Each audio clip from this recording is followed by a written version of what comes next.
सिद्धार्थ यादव जी, ये uniform civil code से secular civil code कैसे? आपको तो सेक्युलर शब्द से पहले मतलब थोड़ा परहेज ही रहता था, एलर्जी रहता था, ये लोग कहते हैं। सवाल है कि क्या 303 सीटें 2000 पिछले चुनाव में आया, वहां से 240 आते आते आपको अब कम्युनल सिविल कोड बताना पड़ रहा है इस देश के कानून को?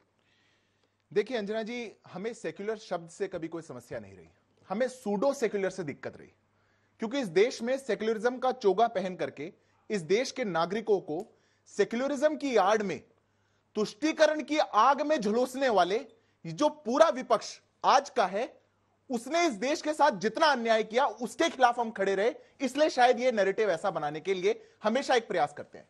अंजना जी, बहुत से लॉ के छात्र यहां बैठे हैं। हमारा देश का संविधान कहता है, उसकी प्रस्तावना, हमारा प्रियम्बल कहता है, we the people of India give ourselves this constitution. वो नहीं कहता कि we Hindus give ourselves this constitution और हिंदू मेल और Muslim male give ourselves this constitution. वो सबके लिए एक बात कहता है। तो जो मूल आधार हमारे संविधान के हैं, जिसमें लिबर्टी है, डिग्निटी है, ऐसा क्या हो गया हमारे देश में कि संविधान से बढ़कर के शरिया हो गया? ऐसा क्या हो गया हमारे देश में कि अगर कोई बेटी किसी मुस्लिम परिवार में पैदा हो जाए तो उसको देश का संविधान प्रोटेक्ट नहीं कर सकता?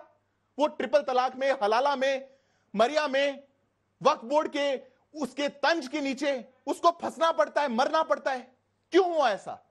उसके खिलाफ अगर कुछ बोला जाएगा, अगर उस कुरीति को दूर किया जाएगा, तो उसको निश्चित तौर पे मैं मानता हूं वास्तविक सेक्युलर सिविल कोड कहा जाना चाहिए। छोटा सा सवाल है, आपको मुस्लिम महिलाओं की इतनी चिंता हो रही है कि आप ये ला रहे हैं, या आप, वो तो कहते हैं कि आपकी नजर कहीं और है, आप मुस्लिम समाज को बदनाम करके अलग करना चाहते हैं, टारगेट कर रहे हैं? देखिए अंजना जी, समझने वाले की समझ पर होता है कि वो वास्तव में इसको क्या माने। अगर ट्रिपल तलाक का तंज दूर हुआ, किसको टारगेट किया गया? क्यों होगा कि कोई भारत की बेटी जो इंडियन पासपोर्ट होल्डर है, जो भारत की नेशनैलिटी लिखती है, उसको कोई भी आकर कह देगा तलाक तलाक तलाक और उसको घर से बाहर कर देगा? क्यों होगा कि कोई भारत की बेटी को हलाला की प्रथा में जलूस दिया जाएगा, उसको कहा जाएगा तुमको हलाला करना पड़ेगा? मैं हिंदू मुसलमान की बात नहीं कर रहा हूं। एक बार इस पूरी डिबेट में आप किसी से भी बोलिएगा कि यहां पे खड़े होकर के कहें कि भारत की बेटी और उसके लिए कानून पर बात करें, पर जहां ये लाएंगे मुसलमान, जहां ये लाएंगे धर्म, जहां ये लाएंगे तुष्टीकरण, वहां गाड़ी बिगड़ जाती है। और अंजना जी, मैं आपको बता दूं, इसका इतिहास भी जानना बहुत जरूरी है। कहां से आ गया शरिया लॉ? औरंगजेब सबसे पहले लेकर के आया था, फतवा आलमगिरी में लेकर के आया था। उसने तय किया था कि देश में कैसे होगा कि शरिया का कानून लेकर के आया जाए। 500 स्कॉलर्स को बैठाया गया, कुरान की आयतें ली गई, हदीस को लिया गया, उनके ओपिनियन को लिए गए, और उसके बाद जहां देश के सब समाज प्रोग्रेस करते गए, हिंदू समाज के अंदर भी जितनी कुरीतियां थी उनको दूर कर दिया गया, उसके अंदर सती प्रथा को हटाया गया, विडो के लिए रीमैरिज एक्ट लेकर के आए गए।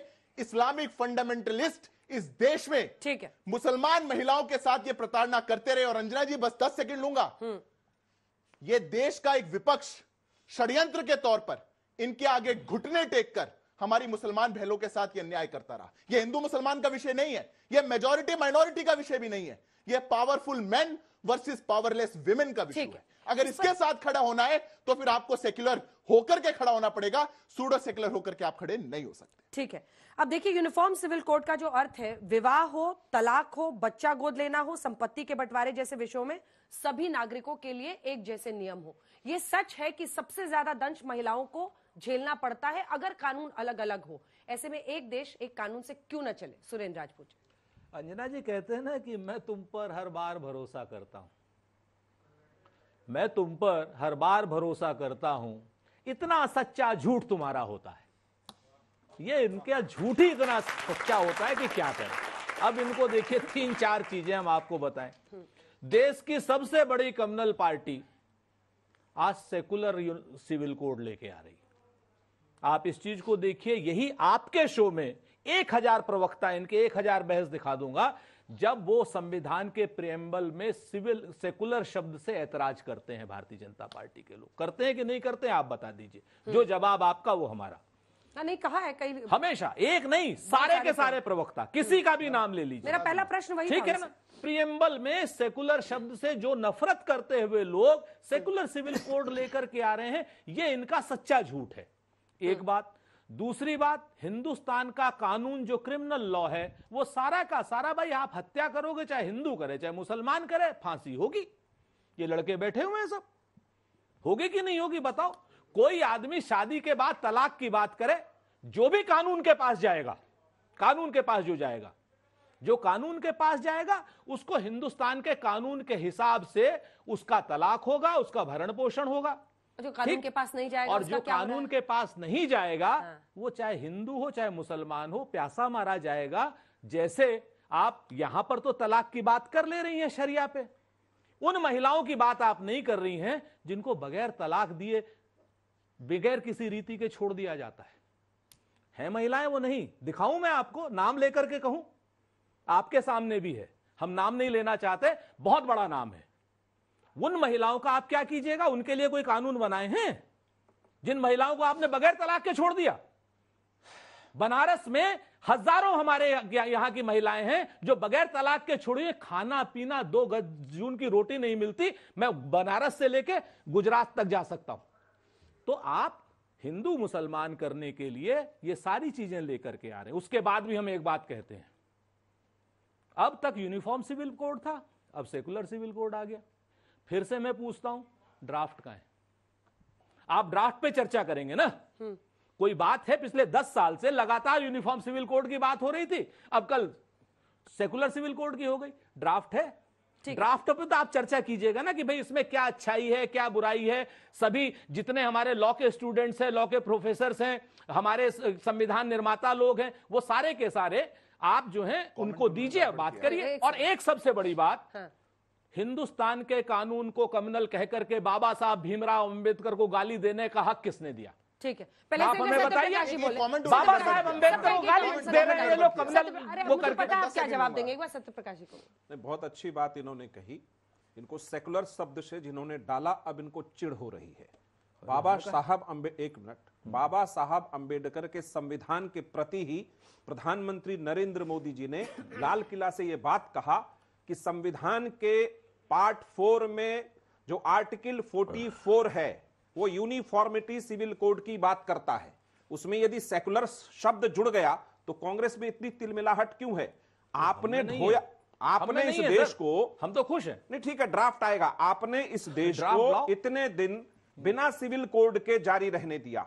महिलाओं को भी अधिकार, भारतीय जनता पार्टी की सरकार थी, अटल बिहारी वाजपेयी ने हिंदू इनहेरिटेंस लॉ में संशोधन किया और महिलाओं को अपने पैतृक संपत्ति में अधिकार दिया। मैं मानता हूं कि हमारे देश में महिलाओं पर बहुत तरह के अत्याचार हिंदू सभ्यता में थी, लेकिन हिंदू सभ्यता ने उसको हमेशा दूर किया। चाहे वो राम मनोहर लोहिया चिंतक थे, चाहे गांधी चिंतक थे, बाल विवाह के खिलाफ थे। ये हमने अचीव किया। 18 साल लड़कियों की उम्र संख्या बताई कि तब जाके शादी होगी, उसमें भी ये बाल विवाह चलता रहा, लेकिन उसके खिलाफ हमारा कैंपेन जारी रहा। आप सीधा सीधा विरोध कर देते हैं। यदि भारतीय जनता पार्टी इस राष्ट्र को, एनडीए की सरकार इस राष्ट्र को समानता के अधिकार पर कोई बिल देने की बात तक करती है, आप विरोध में खड़े हो जाते हैं। एक पत्रकार महोदय ने आप ही की तरह लिखा है कि आप कह रहे हैं कि बाबा साहब अंबेडकर, अरे बाबा साहब को सब प्रणाम करते हैं, उन्हीं का कंसेप्ट था ना ये। गौ हत्या भी बंद है संविधान में। कांग्रेस पार्टी कितनी बार बोलती है गौ हत्या के खिलाफ, कुछ नहीं बोलती, संविधान लेकर घूमती, उसकी मूल भावना पर कभी काम नहीं करती। हमारी पार्टी सिद्धांत रूप में यूसीसी पर अपना समर्थन दे चुकी है। हम इस देश के सेकुलर फैब्रिक का समर्थन करते हैं। और अगर भारत के प्रधानमंत्री नरेंद्र मोदी जी ने 78वें स्वतंत्रता दिवस के समारोह से देश को सेकुलर सिविल कोड बिल की बात कही है तो सबको स्वागत करना चाहिए। इससे चिढ़ क्या है? ठीक है, बात होगी, बराबरी आएगी। इनके पॉइंट में एक बात बताना चाहता हूं, आदिवासी समूह में कई जगह महिलाओं को अधिकार पैतृक संपत्ति में मिलता है। बहुत सारे आदिवासी समूह हैं और कई जगह नहीं मिलता है, वो भी इससे एड्रेस हो जाएगा। नागालैंड के मुख्यमंत्री का अलग कहना है, उत्तराखंड के मुख्यमंत्री का इस मामले में अलग कहना है। लेकिन यदि ये बहस ही नहीं चाहती कांग्रेस सेकुलर सिविल कोड या इस देश के सेकुलर फेवरिज्म को बढ़ाने के लिए फैब्रिक को, तब फिर आपत्ति है आपसे। आप संविधान लेके घूमिए, जरूर बोलिए भी। डॉक्टर नवल, क्या है आप आरजेडी का इस पर स्टैंड क्या है? क्योंकि ये सच है कि संविधान आजकल तमाम विपक्षी पार्टियां दिखा रही हैं देश को कि संविधान ये नहीं बचा रहे हैं, संविधान को बचाना जरूरी है। उसी संविधान के अनुच्छेद 44 में नीति निर्देशक तत्वों की श्रेणी में यूनिफॉर्म सिविल कोड को रखा गया है। तो काहे सब चुप हो जाते हैं, सबके मुंह में दही जम जाती है? जी बिल्कुल, हम लोग चुप नहीं है और इसमें हम लोग का जो भी विचार है हम बराबर बोलते रहे हैं। और पिछला जो विधि आयोग ने ये कहा था, खुले तौर पे रिपोर्ट में ये बात आई थी कि अभी उपयुक्त समय नहीं है यूसीसी के लिए। ये बात तो छुपी हुई नहीं है। फिर उसके बाद आपने दूसरा एक आयोग बना दिया कि इस पर विचार करेंगे। मूल भावना आपकी जो है वो मुस्लिम विरोधी है। सेकुलरिज्म में आपका कोई विश्वास नहीं है, क्योंकि कम्युनल आइडेंटिटी पे आपका राइज और रेलेवेंस है इस देश में, और आज से नहीं, जब से आपका आगमन हुआ है तब से आप वही काम कर रहे हैं। आपने देखा होगा कि मंडल कमीशन में, जब संविधान में लिखा हुआ था मंडल कमीशन का रिपोर्ट लागू होना चाहिए, और जब सरकार ने लागू किया तो आपने देखा कि वहां पर कमंडल यात्रा शुरू कर दिया। तो ये जो कम्युनल इनका इंटेंट है वो हमेशा दिखता है, और यही कारण है जब ये बोल रहे हैं ना वी द पीपुल में 15% मुसलमान है, लगभग 20 करोड़ हैं। आप देखिए कि जब 303 थे तब कितना थे, आज भी कितने हैं उसमें।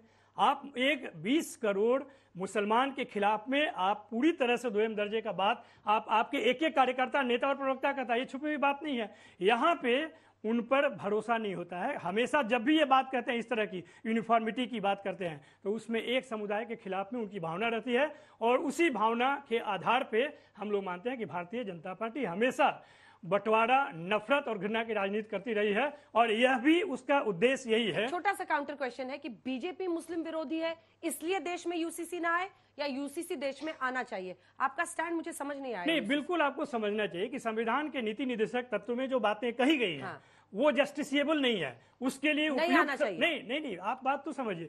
फंडामेंटल राइट्स और डायरेक्टिव प्रिंसिपल में एक फर्क तो है ना, कि जो डायरेक्टिव प्रिंसिपल में है उसके लिए उपयुक्त समय आएगा, उसके लिए काम करना चाहिए। ये काम करना नहीं चाहिए, समय कब आएगा? जैसे वो मुस्लिम विरोधी हैं, कहते हैं आप लोग मुस्लिम प्रेमी हैं क्योंकि आपको वोट मिलता है। नहीं, बिल्कुल नहीं। इस बात को आप कहेंगे कि अगर वो विरोधी हैं तो ये डाइकोटोमी में हम देखने की बात नहीं कहते हैं। फिर मैं पूछ रही हूँ आपसे, यूनिफॉर्म सिविल कोड लाने के लिए अभी समय अनुकूल नहीं है, इसका क्या मतलब है? कब अनुकूल होगा? आप विधि आयोग की रिपोर्ट का पूरा डिटेल उसमें दिया हुआ है, क्यों नहीं है? वो तो खुद ही टेटर कर रहे हैं, कभी कहते हैं नहीं है, फिर कहते हैं। नहीं, वो बात, ये बात तो सबको मालूम है कि अभी उपयुक्त समय इसलिए नहीं है कि जो पिछले 10 साल ने भारतीय जनता पार्टी ने सेकुलर फैब्रिक को जो घाटा पहुंचाया है, उसको ठीक करने में अगला 30 साल लग जाएगा। मिस्टर खान, आना चाहिए कि नहीं आना चाहिए यूसीसी? देखिए, लॉ कमीशन कहता है कि अभी ना तो ये डिजायरेबल है और ना ही ये सही समय है यूसीसी लाने के लिए। और देखिए, यूसीसी को सिर्फ एक मुस्लिम एंगल में प्रेजेंट करती है BJP. Local custom and usages has a force of law. यहाँ पे लॉ के छात्र बैठे हुए वो इस बात को जानते होंगे कि लोकल कस्टम और यूजेज जैसे नागालैंड के एरिया में है, ईस्टर्न इंडिया के एरिया में है, उनका जो कानून है वो भी पर्सनल मैटर्स में देश के जो कोडिफाइड लॉ है उससे अलग है, and that also has a force of law. ये संविधान इसकी इजाजत देता है। शरीयत की लॉ एप्लीकेबल है क्योंकि वो पर्सनल लॉ है, लिमिटेड है। जैसा आपने खुद कहा कि शादी के मामले में या बच्चे अडॉप्ट करने के मामले में या सक्सेशन के मामले में क्रिमिनल लॉ के एप्लीकेशन सबके लिए इक्वल है। जो अभी महाशय ने कहा कि भाई अगर कोई मर्डर करता है तो चाहे वो किसी भी धर्म का हो, चाहे वो नागालैंड का हो, चाहे बंगाल का हो, सारे पे इक्वली लॉ अप्लाई करता है। तो ये जो भ्रम फैलाने का काम कर रही है बीजेपी, ये बंद होनी चाहिए। प्रधानमंत्री को यह हक नहीं है कि उनसे पहले प्रधानमंत्री जो आए उनको वो गाली दे, और गाली देने के लिए भारत के इतिहास में 98 मिनट्स का सबसे पहला लंबा स्पीच उन्होंने दिया, क्योंकि वो एक ही काम अच्छा करते हैं, बोलते हैं। बोलने दे दीजिए, बिना टाइम लिमिट के वो बोले चले जाते हैं, लोगों को बोर किए जाते हैं। एक ही बात 10 साल से कहे जा रहे यूसीसी। आपका बनाया हुआ लॉ कमीशन कहता है कि अभी यूसीसी का टाइम उचित नहीं है, लेकिन क्यों होता है? क्योंकि ये राजनीति की जाती है। तो अंजना जी, हम देश में आगे जा रहे हैं या पीछे जा रहे हैं, उसका सबूत यह है कि आज भी धर्म के नाम पे राजनीति करते हैं, आज भी नफरत के नाम पे राजनीति करते हैं। ये क्यों नहीं बात करते कि भाई रेलवे में जो हो रहा है 2500 करोड़ का घाटा, उस पर बात क्यों नहीं करते? रेलवे में एक्सीडेंट आए दिन हो रहे हैं, मौतें हो रही है, उसके बारे में क्यों नहीं बात करते?